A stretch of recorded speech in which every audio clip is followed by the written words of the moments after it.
Tugas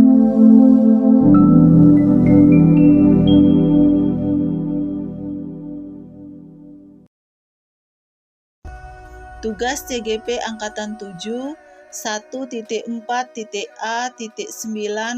Aksi Nyata Modul 1.4 Budaya Positif. Om Swastiastu. Assalamualaikum warahmatullahi wabarakatuh. Salam sejahtera bagi kita semua. Namo Buddhaya, salam kebajikan, rahayu. Salam Guru Penggerak. Perkenalkan, nama saya Niwayan Sukartini, CGP Angkatan 7 dari SMP Negeri 3 Ubud dengan fasilitator Ibu Sri Widowati SPD MPD dan pengajar praktek Bapak Imade Tantra SPD MPDH. Pada kesempatan yang baik ini, saya menyampaikan tugas aksi nyata modul 1.4 Budaya Positif.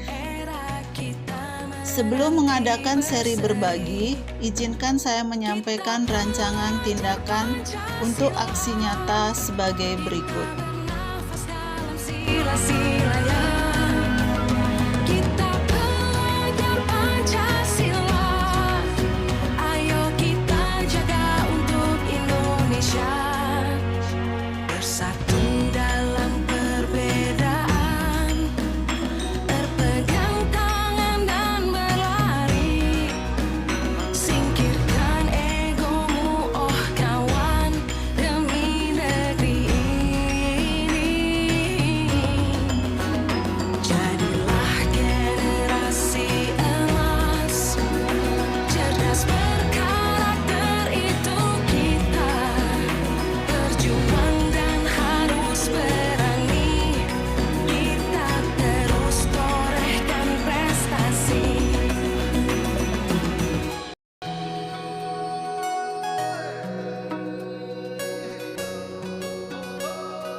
berbagi tentang budaya positif yang saya pelajari pada pelatihan guru penggerak. Sebelum kita mulai, mari kita awali dengan panganjali umat.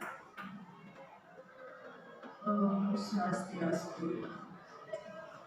Terima kasih Bapak Ibu Guru telah hadir pada hari ini dengan acara seri berbagi budaya positif. Jadi kita hanya berbagi, jadi tidak bermaksud menggurui Bapak dan Ibu Guru yang sudah sangat-sangat berpengalaman, bahkan sudah sangat luar biasa. Saya baru belajar, jadi ini hanya tugas sebagai tugas untuk pelatihan guru penggerak. Nah, saya lanjut. Saya ingin memperkenalkan fasilitator saya. Jadi fasilitator saya adalah Ibu Sri Widowati SPD MPD. Beliau sangat luar biasa memberikan motivasi, pengarahan dan bimbingan kepada saya dan teman-teman saya. Terus kemudian saya perkenalkan juga pengajar praktek saya dari Mas, tepatnya Desa Mas. Namanya Bapak Made Tantra SPD MPDH. Kemudian saya bisa lanjut. Tujuan dari seri berbagi ini adalah satu, berbagi konsep perubahan paradigma pembelajaran. Yang kedua, menerapkan strategi disiplin positif. Yang ketiga, menyusun langkah-langkah dan strategi aksi nyata. Yang keempat, bersikap kritis dan reflektif terhadap budaya di sekolah. Dalam lingkungan kita di sekolah, jadi kita kalau ingin membuat lingkungan sekolah itu positif, maka yang harus kita terapkan adalah bagaimana membina siswa kita atau murid kita supaya selalu berbudaya positif. Jadi selalu menerapkan dan nilai-nilai kebajikan universal. Yang kedua, teori motivasi, hukuman dan penghargaan. Yang ketiga, keyakinan kelas. Yang keempat, kebutuhan dasar manusia dan dunia berkualitas. Yang kelima, 5 posisi kontrol. Dan yang keenam adalah segitiga restitusi. Kita lanjut. Di sini disiplin positif. Yang pertama itu disiplin positif dan nilai-nilai kebajikan universal. Di sini kita coba bermain sedikit ya. Bisa minta tolong Ibu Aristia dan Bu Sayu. Bu Aristia coba kepalkan tangan. Jadi permainannya adalah di sini permainan mengepalkan tangan. Bu Aristia sebagai peran A, Bu Sayu sebagai peran B. Jadi Bu Aristia di dalam genggaman tangannya ini atau kepalan tangannya ini berisi sesuatu yang sangat berharga sekali dari Bu Aristia. Sedangkan Bu Sayu mencoba membuka kepalan tangan dari Bu Aristia. Bagaimanapun caranya, baik dengan membujuk, merayu, bahkan sampai mengancam pun terserah. Jadi intinya bagaimana berusaha supaya Bu Aristia mau membuka kepalan tangannya. Nah, coba kita mainkan. Silakan Bu Sayu mulai ke Bu Aristia.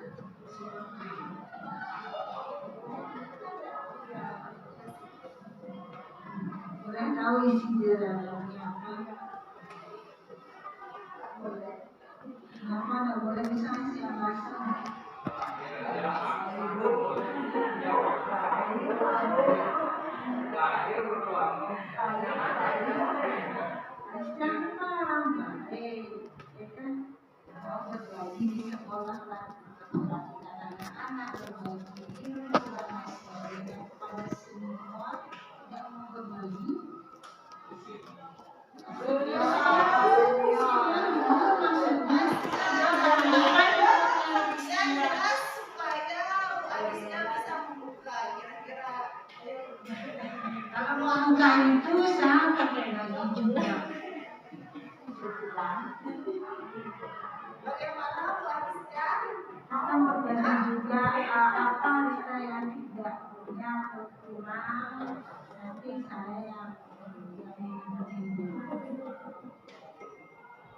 harus materi, saya punya pengalaman hidup.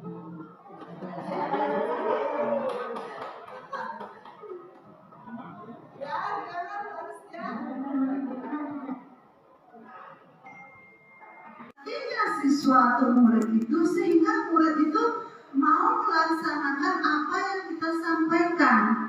Karena posisi kontrolnya itu ada pada siswa kita, bukan kita.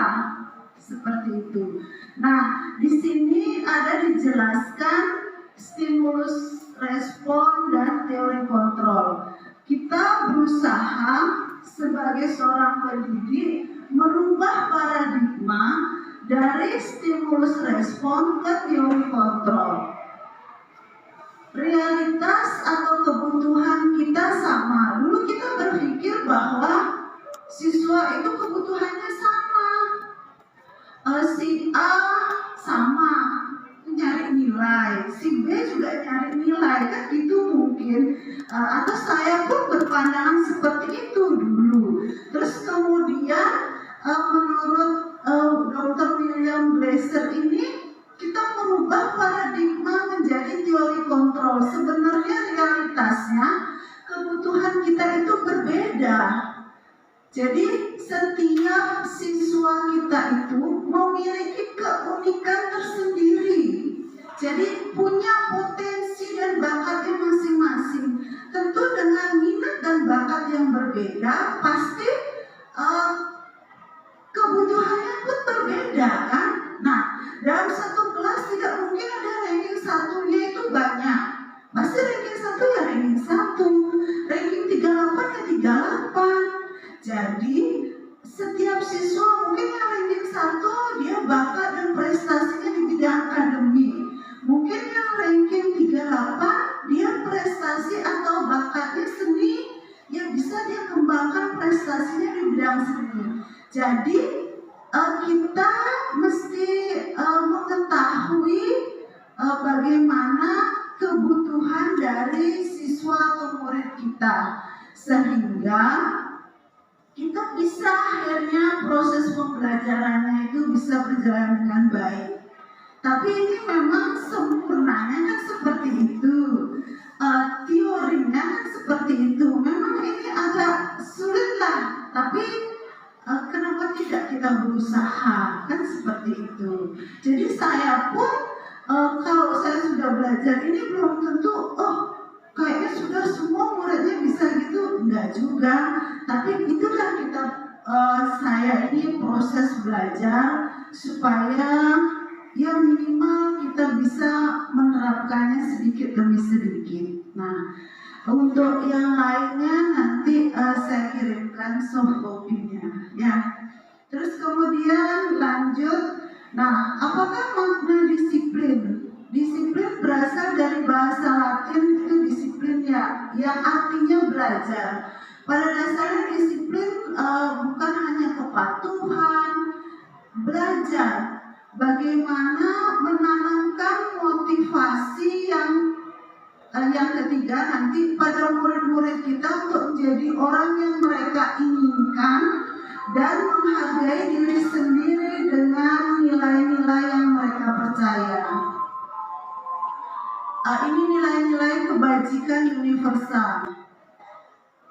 Nah, ini dia yang kedua, teori motivasi, hukuman, dan penghargaan. Ada 3 teori motivasi perilaku manusia. Yang pertama, untuk menghindari ketidaknyamanan atau hukuman. Pertanyaannya adalah, apakah yang akan terjadi apabila saya tidak melakukannya? Berarti kan takut akan hukuman kan? Nah, siswa kalau diajar begitu, nanti akan hukumannya seperti ini. Dia mau akan melakukan atau mengikuti kita, tapi itu tidak untuk jangka panjang. Jadi nanti pas ketahuan sama gurunya, jadi dihukum. Kalau enggak ada juga gurunya, ya kita lakukan aja gitu misalkan. Jadi intinya selalu dia motivasinya di sini adalah motivasi eksternal, bukan internal. Jadi hanya jangka pendek, tidak untuk jangka panjang. Itu yang teori motivasi yang pertama. Kemudian yang kedua,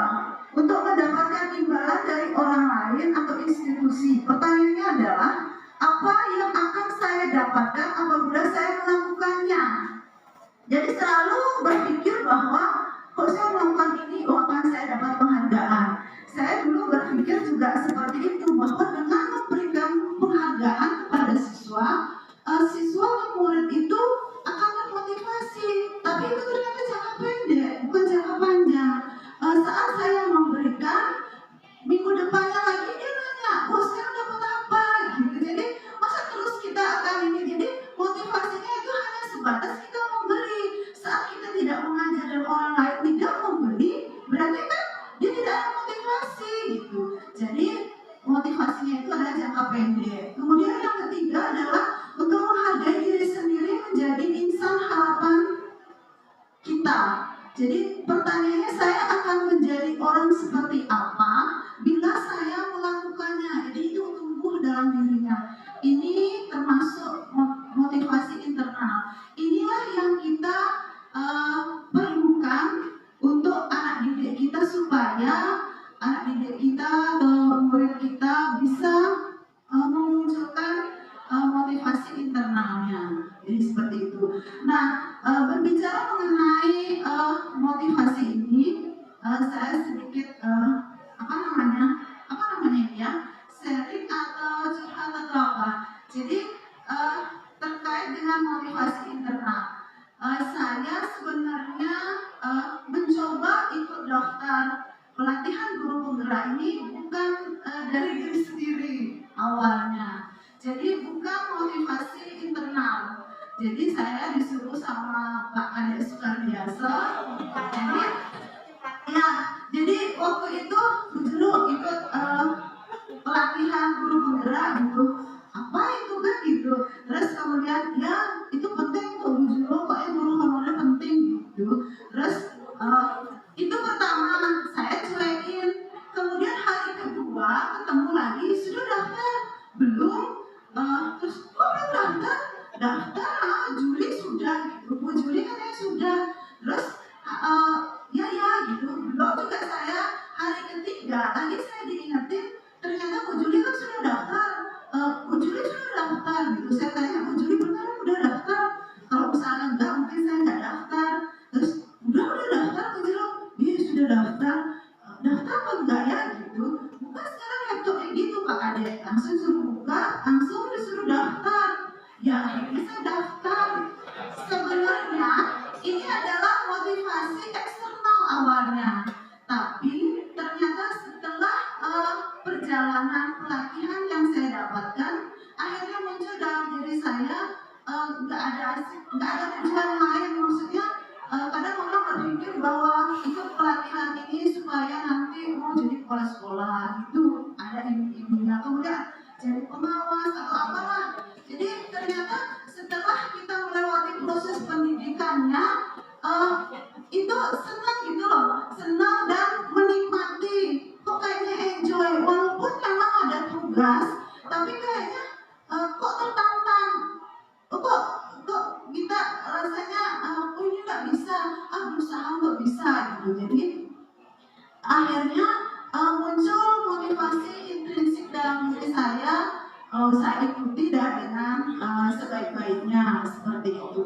Sibuk-sibuk pas COVID itu ketemu, saya tanya, Bu Sangayu, ini buat apa sih kalau sibuk?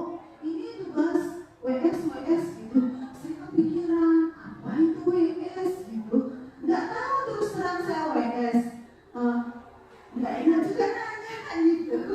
Apa satu sisi malu? Jelas nggak, saya nanya berikutnya lagi gitu. WS terus cerita sama Bu Juru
berusaha, saya sebagai wali kelas 8G, berusaha di kelas 8G itu memunculkan keyakinan-keyakinan dari masing-masing siswa untuk kita sepakati bersama, untuk kita buat keyakinan kelas.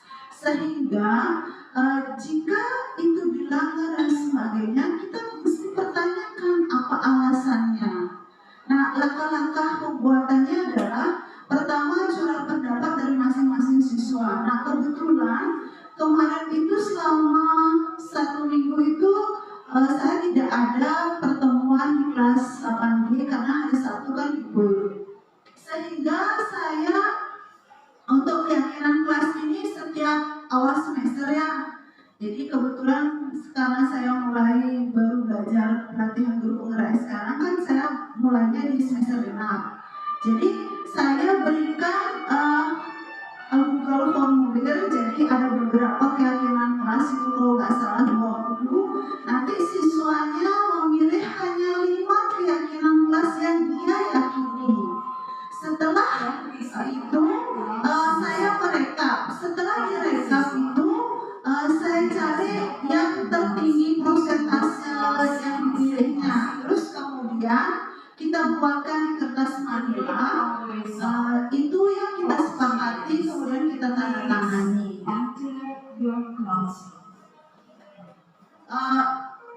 Sebentar untuk videonya sebentar ya. Nah, sekarang apa sih bedanya peraturan dengan keyakinan kelas? Kalau peraturan itu lebih sempit cakupannya. Selalu kembalikan buku ke tempatnya. Sedangkan kalau keyakinan kelas itu tanggung jawab. Jadi kalau tanggung jawab itu kan tidak hanya mengembalikan buku pada tempatnya, menjaga sarana dan prasarana di kelas pun itu termasuk tanggung jawab.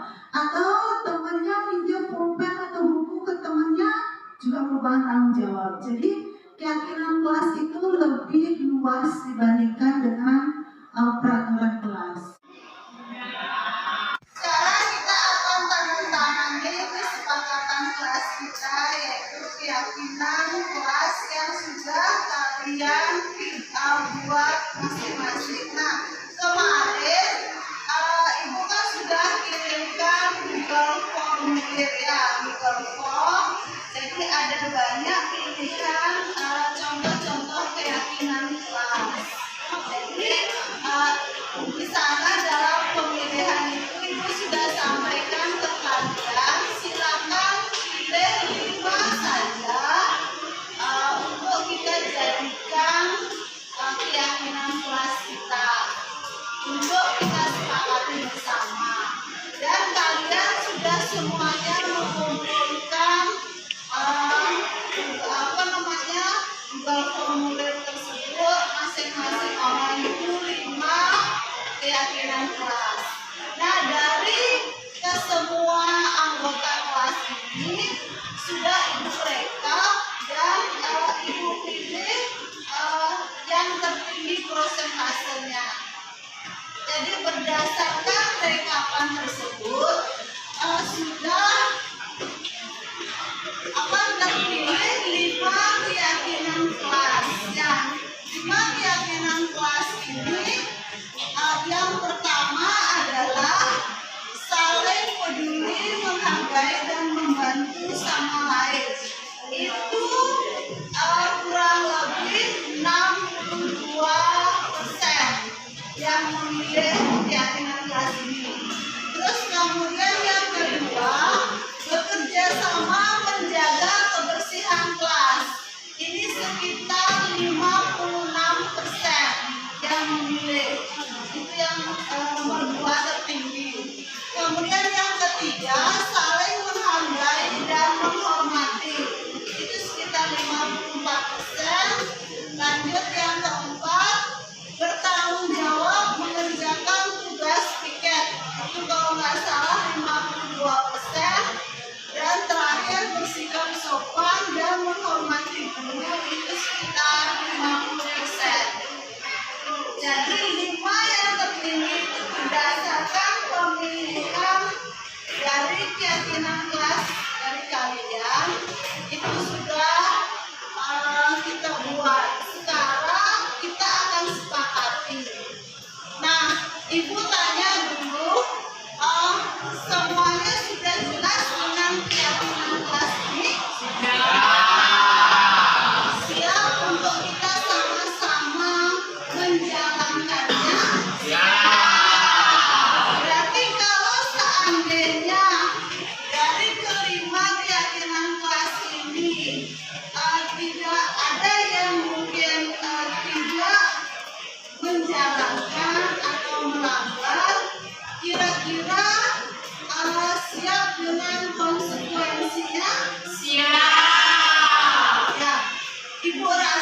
sebenarnya kalau ini berdasarkan pemilihan keyakinan kelas dari kalian, harusnya sih kita kan sama-sama punya keyakinan kan, dari masing-masing sudah punya keyakinan masing-masing. Berarti inilah yang harus kita lakukan, karena dengan kita melakukan ini, kelas akan tertib, kemudian kelas akan bersih, kita bisa saling membantu, kita bisa menghormati sesama teman. Jadi tidak ada lagi membuli teman atau mengganggu teman, karena itu sudah saling menghormati.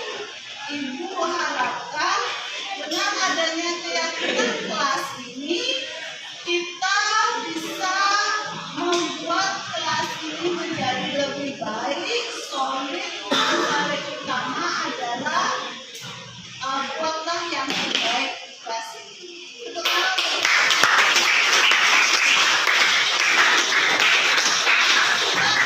itu, sekarang kita akan sepakati dengan tanda tangan. Ibu sudah tanda tangan di sini. Sekarang satu persatu ke depan tanda tangan. Bagas, silakan tanda tangan. Lanjut ya, biar nggak lama. Bagas, lanjut. Lanjut yang kedua, Dewa Ayu. Ayo lanjut belakangnya, terus kemudian Indra. Lanjut ya, lanjut sesuai dengan nomor absen. Kalau sudah menandatangani, berarti sudah harus ingat ya. Setiap hari dibaca. Nanti kalau kita akan belajar di sana. Lanjut, lanjut. Ayo siapa sekarang? Ya, lanjut. Yang lain. Ya, pernah. Gusti Astina, terus kemudian Acarya. Ayo, lanjut.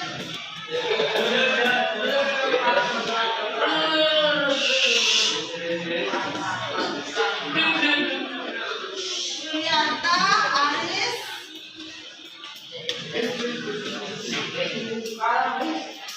Nurayana,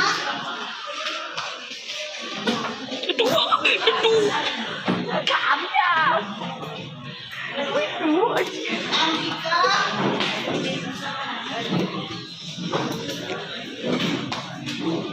Alia,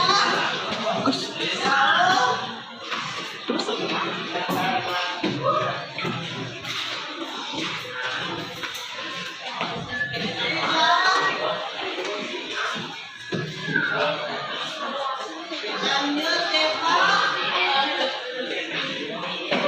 Rama,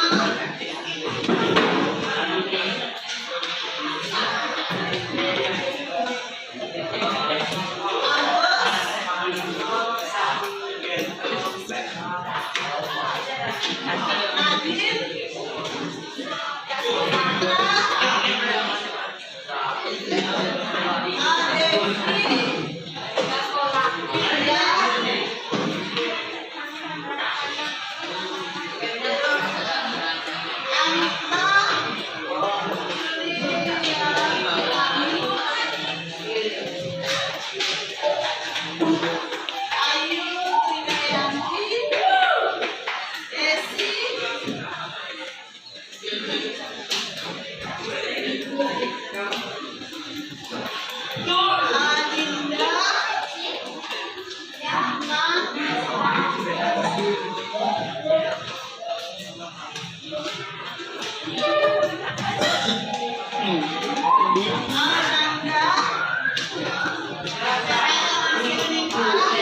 Jadi ya kita menjalankannya bersama-sama. Itu saja. Kira-kira ada pertanyaan? Ya. Kalau tidak, Ibu cukupkan. Terima kasih atas kesepakatan kita hari ini. Semoga kelas kita menjadi yang terbaik.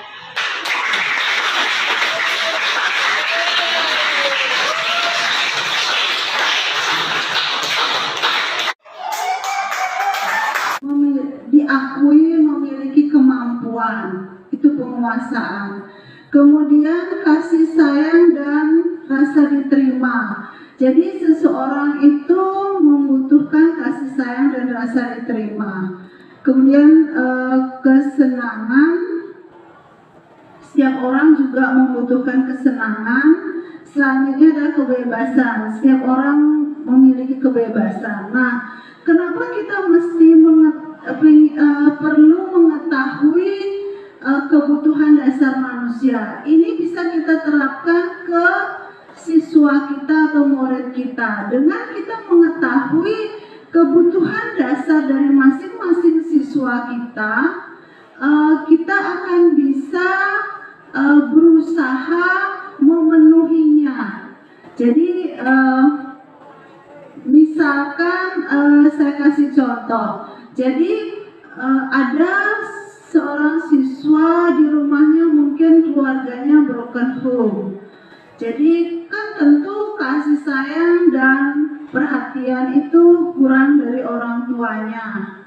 Akhirnya dia ingin memenuhi kebutuhan kasih sayang dan rasa diterima itu, dia limpahkan di sekolah. Jadi dia akhirnya membuat sesuatu hal-hal masalah itulah misalkan. Jadi ditunjukkan karena dia ingin disayang, mungkin diperhatikan seperti itu. Nah, disitulah sebenarnya kita mesti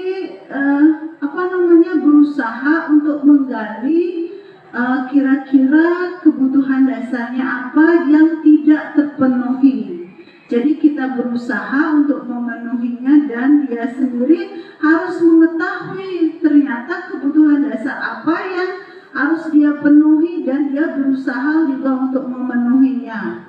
Nah, kita lanjut kuesioner. Bisa Bapak Ibu lihat kan kuesioner yang sudah saya bagikan. Nah, ini bisa kita terapkan ke siswa kita. Jadi silakan nanti diberikan mungkin melalui Google Form atau apa. Jadi silakan nanti siswanya mengisi kuesioner tersebut.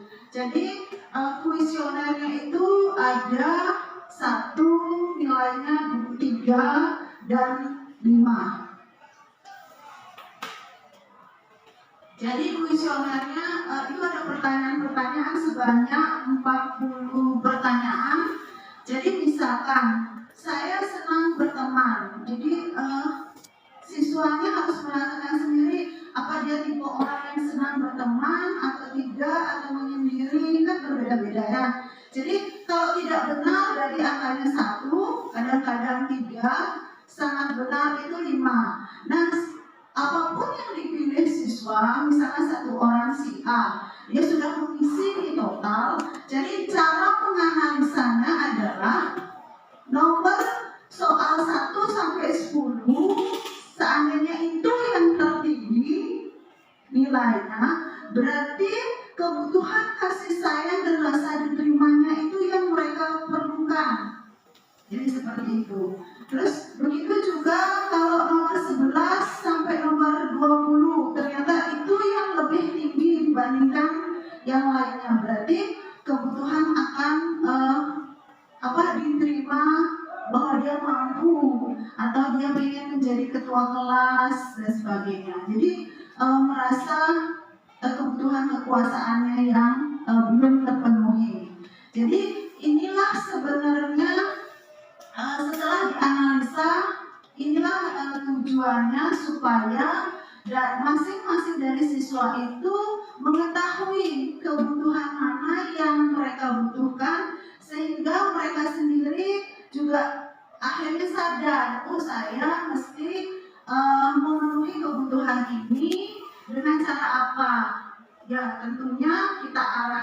supaya tidak melakukan atau memenuhi kebutuhan itu dengan cara yang negatif.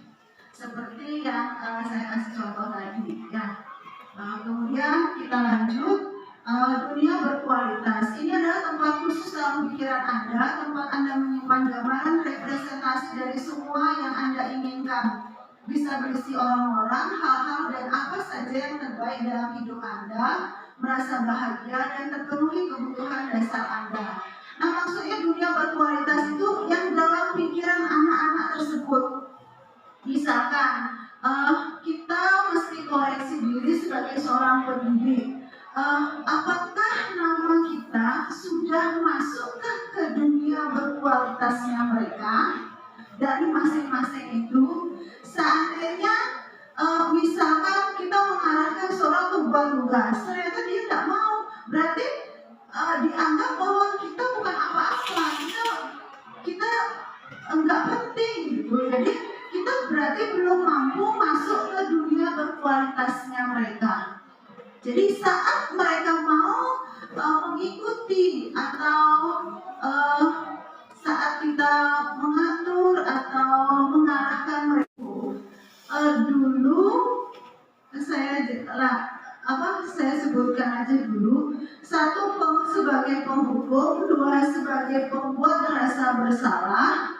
Tiga, sebagai teman. Empat, sebagai pemantau. Lima, sebagai manajer. Nah, dulu kita kebanyakan sebagai penghukum. Jadi setiap misalkan dia datang terlambat, terus kita hukum lari lapangan 5 kali gitu. Padahal itu efeknya hanya jangka pendek, nggak hanya jangka panjang. Jadi itu. Terus kemudian pembuat rasa bersalah dan seterusnya. Jadi yang keenam adalah untuk 5 posisi kontrol ini sebagai penghukum. Jadi diharapkan kita beralih paradigma bahwa sebagai posisi kontrol sebagai penghukum kita tinggalkan sedikit demi sedikit. Kita beralih ke posisi manajer. Karena dalam posisi manajer ini kita diberikan istilahnya saat ada permasalahan terhadap siswa itu kita tidak menghakimi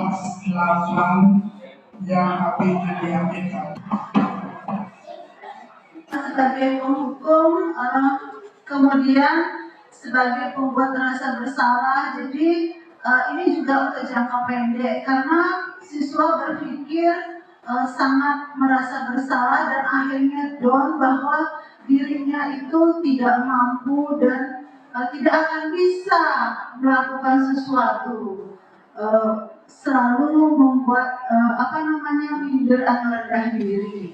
Untuk sebagai teman, ini sebenarnya mungkin bisa kita ikuti, tapi kadangkala siswa itu kalau seandainya kita pas sebagai teman, kemudian guru lain misalnya dia tidak mau, selalu hanya mau sama guru ini karena dia nyaman sebagai teman. Jadi intinya ini juga tidak untuk jangka panjang efeknya, motivasinya. Kemudian sebagai pemantau itu hanya berdasarkan peraturan aja. Anak ini terlambat karena apa, terus kemudian peraturannya, dan ini konsekuensinya hanya sebatas itu. Jadi formal, tidak ada basa-basi.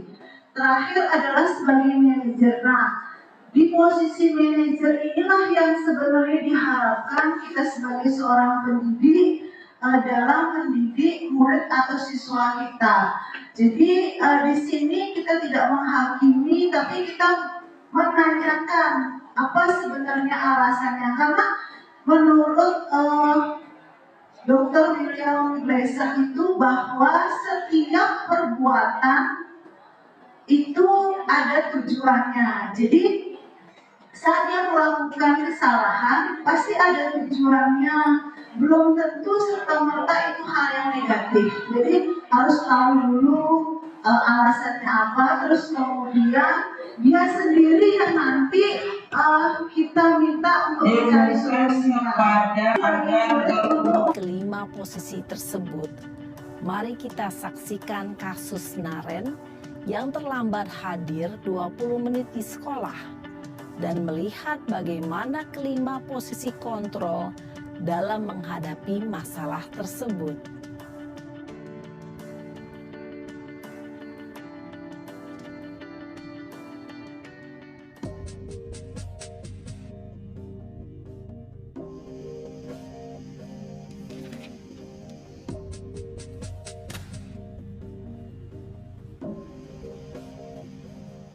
Naren! Sini kamu! Selamat pagi, Bu. Selalu terlambat. Kamu deh, pasti terlambat. Maaf, Bu. Saya... Apa? Apa coba? Alasan kamu apa lagi? Kapan sih kamu tidak terlambat? Malas sekali ya kamu jadi anak. Saya... Dasar pemalas. Gak kapok-kapok sih kamu. Sudah berapa kali terlambat? Sana, kamu keliling lapangan basket 2 kali. Kenapa saya harus keliling lapangan basket, Bu? Kenapa? Kamu mau lawan ibu? Berani-beraninya jawab. Sudah terlambat, masih berani jawab pula. Sekarang, keliling lapangan basket 5 kali sekalian. Biar kapok. Cepat. Pergi sana ke lapangan basket.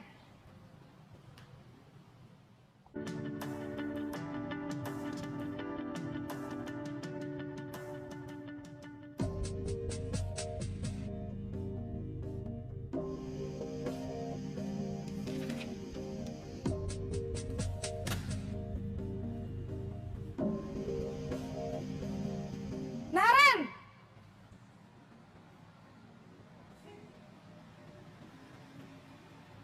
Selamat pagi, Bu. Naren. Kamu kenapa terlambat lagi, nak? Ya Tuhan, Naren. Kamu senang ya bikin ibu susah ya? Kalau kamu terlambat lagi, nanti ibu yang ditegur bapak kepala sekolah, nak. Disangka ibu tidak bisa membina kamu.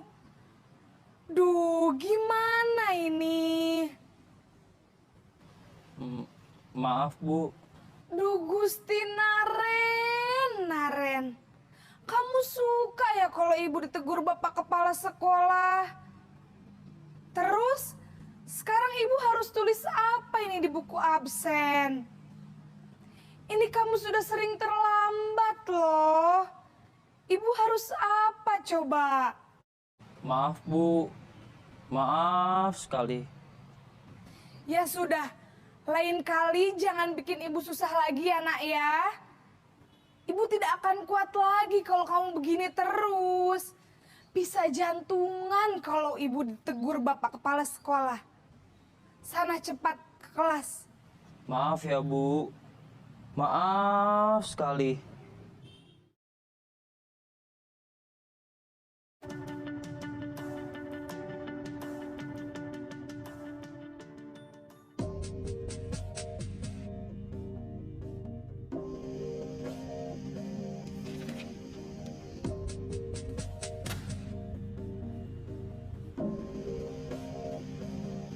Naren!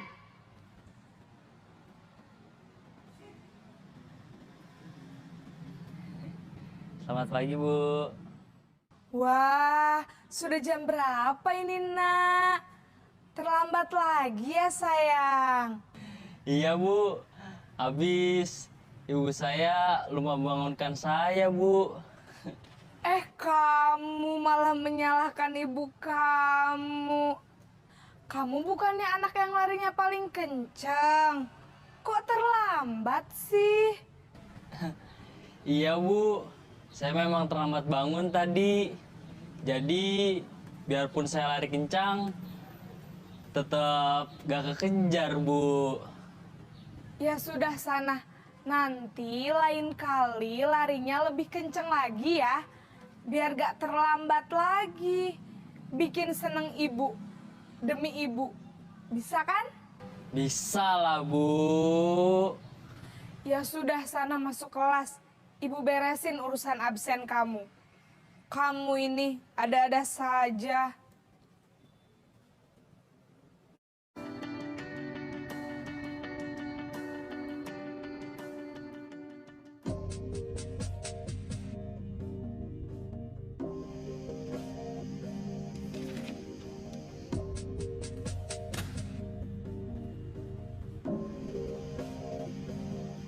Naren!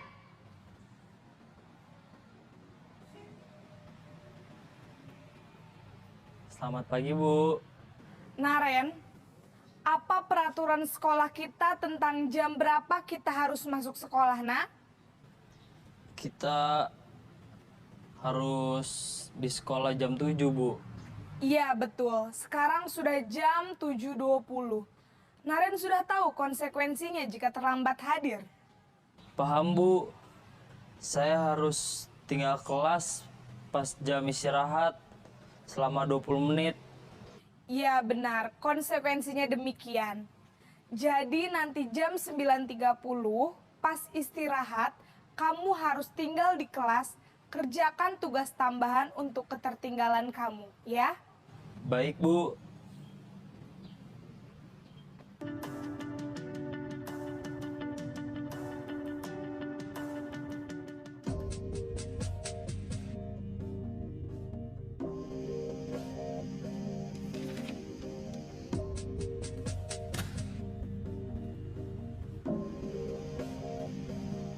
Naren!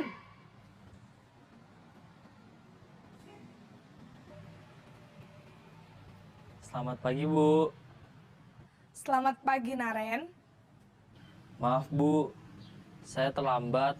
Iya, sekolah masuknya jam 7, sekarang sudah jam 7.20. Jadi sekarang bagaimana ini, Naren? Maaf Bu, saya lupa setel alarm saya semalam.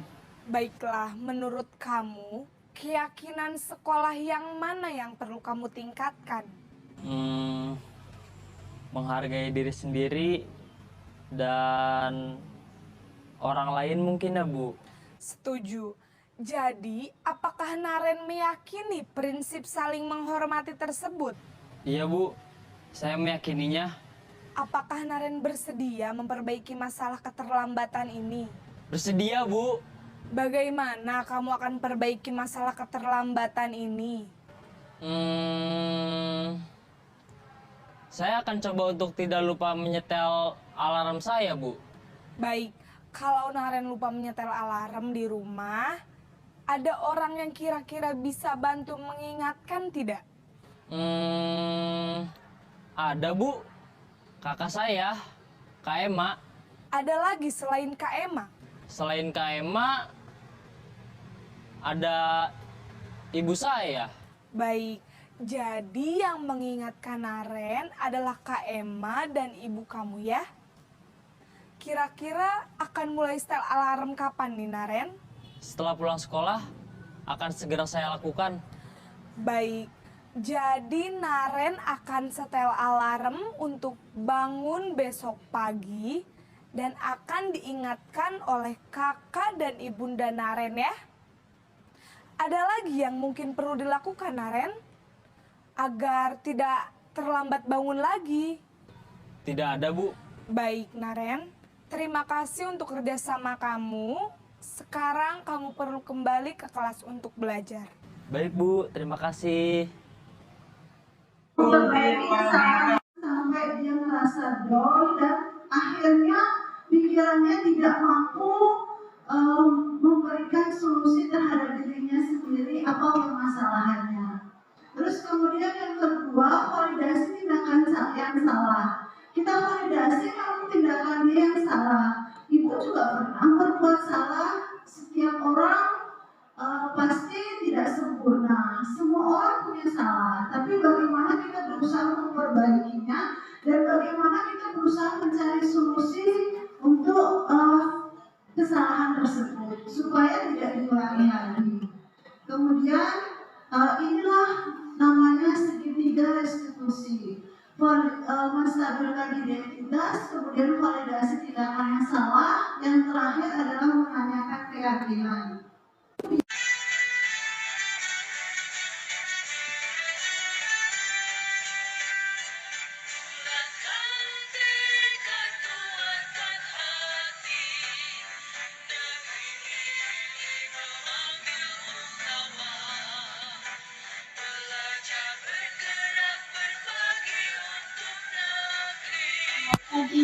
Selamat pagi, silakan duduk Gus. Gimana tadi pulangnya? Bisa, syukurlah. Tahu nggak kenapa Ibu panggil ke sini? Oh, Bu, aku punya kesalahan. Kesalahan apa? Kesalahan aku makan di kelas. Jadi sebenarnya kalau makan itu sih tidak salah ya, karena namanya kita hidup, kita perlu makan. Tapi kan situasi dan tempatnya tidak sesuai. Kalau makan menurut Agus, kalau makan di kelas saat pelajaran itu benar atau salah? Salah, Bu. Nah, sudah tahu salah, kira-kira gimana? Harus gimana bangunnya itu lebih awal biar bisa sarapan di pagi harinya itu sebelum berangkat ke sekolah. Jadi tidak perlu sarapan di kelas lagi. Jadi Agus berarti sudah tahu kalau makan di kelas saat pelajaran itu salah. Sebaiknya apa kira-kira yang mesti Agus lakukan supaya Agus tidak lagi makan di kelas saat pelajaran? Harus bangun lebih awal dan setelah mandi aku harus sarapan lebih dahulu supaya tidak sarapan di kelas pada saat jam pelajaran. Nah, menurut Agus, keyakinan kelas apa yang tidak sesuai dengan kalau makan di kelas saat pelajaran? Tidak menghargai orang lain yang berada di dalam kelas. Ya, jadi sebenarnya Ibu tidak mencari siapa yang salah, tapi intinya adalah kita mencari solusi supaya Agus tidak lagi makan di kelas saat pelajaran. Ya. Nah, tadi aku sudah menyampaikan bahwa harus sarapan dulu sebelum sebelum ke sekolah. Kira-kira kapan harus mau mulai? Kalau bisa, aku bisa lakukan mulai besok, Bu. Ya, kalau gitu selamat ya. Jadi Ibu doakan semoga Agus bisa lebih baik dan tidak melanggar lagi peraturan atau keyakinan kelas kita. Ya itu saja, terima kasih Agus ya. Sama, Bu. Ya, silakan ya. Ya, Bu. Bu Ayu tahu tidak kenapa Ibu panggil ke sini? Tahu, Bu. Kenapa? Karena Nui telah datang ke sekolah. Menurut Bung Ayu, kalau terlambat datang ke sekolah itu perbuatan yang benar atau salah? Salah, Bu. Nah, sebenarnya Ibu tidak mencari kesalahan. Yang paling utama adalah kita mencari solusi. Setiap orang pasti pernah salah. Ibu pun pernah salah, itu manusiawi. Jadi alangkah baiknya kita mencari solusi supaya Bung Ayu tidak terlambat lagi datang ke sekolah. Sebenarnya apa alasannya kenapa bisa terlambat ke sekolah? Karena Nui kemarin malam bermain game sampai larut malam. Nah, seperti itu. Jadi menurut Bung Ayu, kalau seandainya terlambat datang ke sekolah, itu sesuai tidak dengan keyakinan kelas kita? Tidak, Bu. Bung Ayu masih ingat apa saja keyakinan kelas kita? Datang tepat waktu, tidak membuang sampah sembarangan, menjaga kebersihan kelas.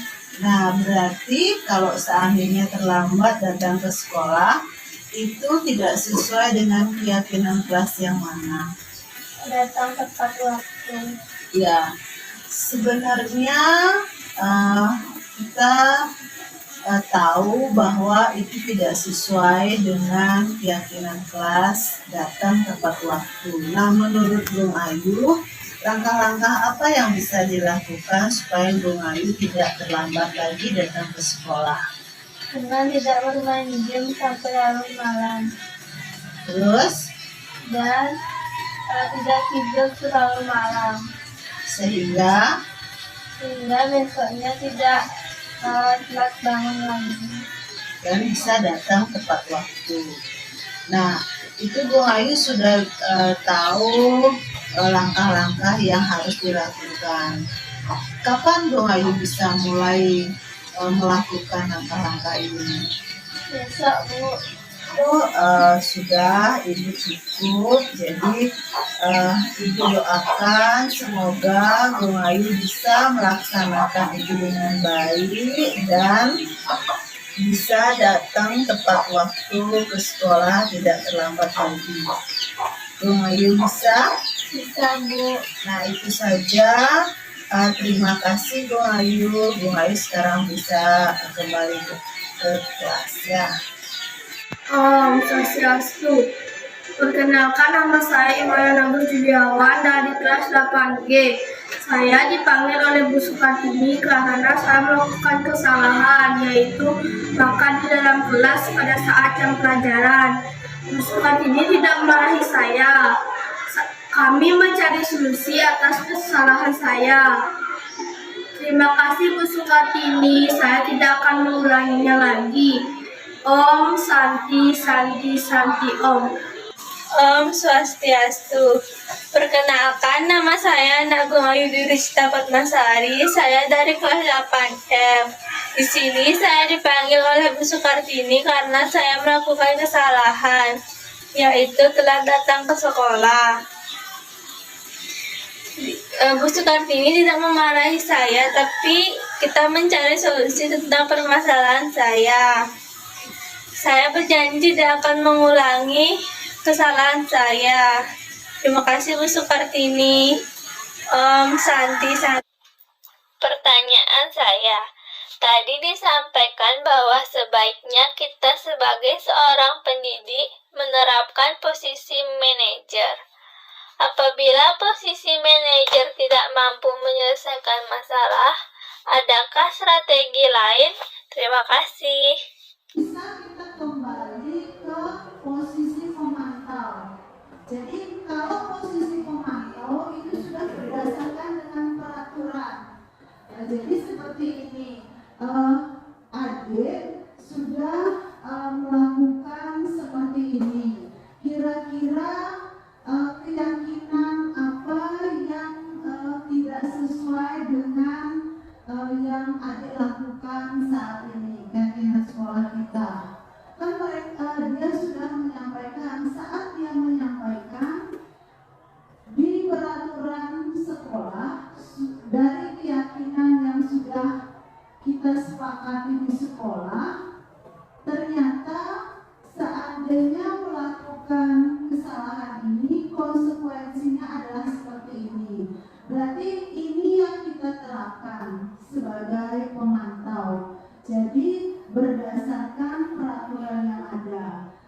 Peraturannya ini kemudian konsekuensinya ini. Jadi kalau saya sebagai manajer tidak bisa, jadi bisa kembali ke pemantau. Jadi jelas sudah tertulis, tertuang dalam hitam di atas putih. Ya mungkin itu saja, kira-kira ada lagi atau ingin berbagi, Mas? Ya, terima kasih. Jadi Terima kasih banyak kepada Bapak Guru hebat sudah meluangkan waktu yang sangat luar biasa untuk mengikuti acara seri berbagi ini. Mohon maaf jika ada hal-hal yang tidak berkenan dan membuat Bapak dan Ibu Guru tidak nyaman. Itu saja dari saya. Saya akhiri dengan para santi. Om Santi, Santi, Santi, Om.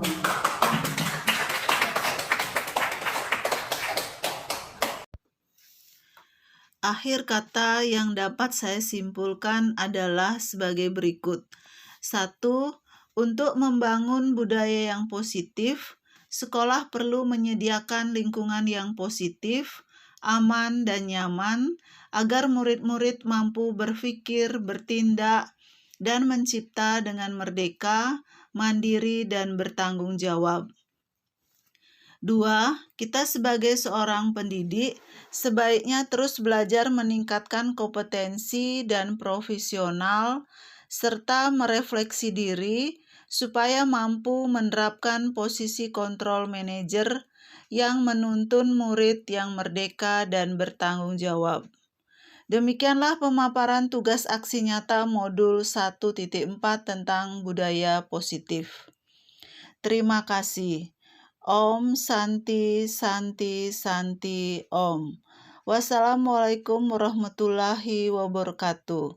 Namo Buddhaya, Rahayu. Mari belajar dan mari terus menginspirasi. Salam Guru Penggerak.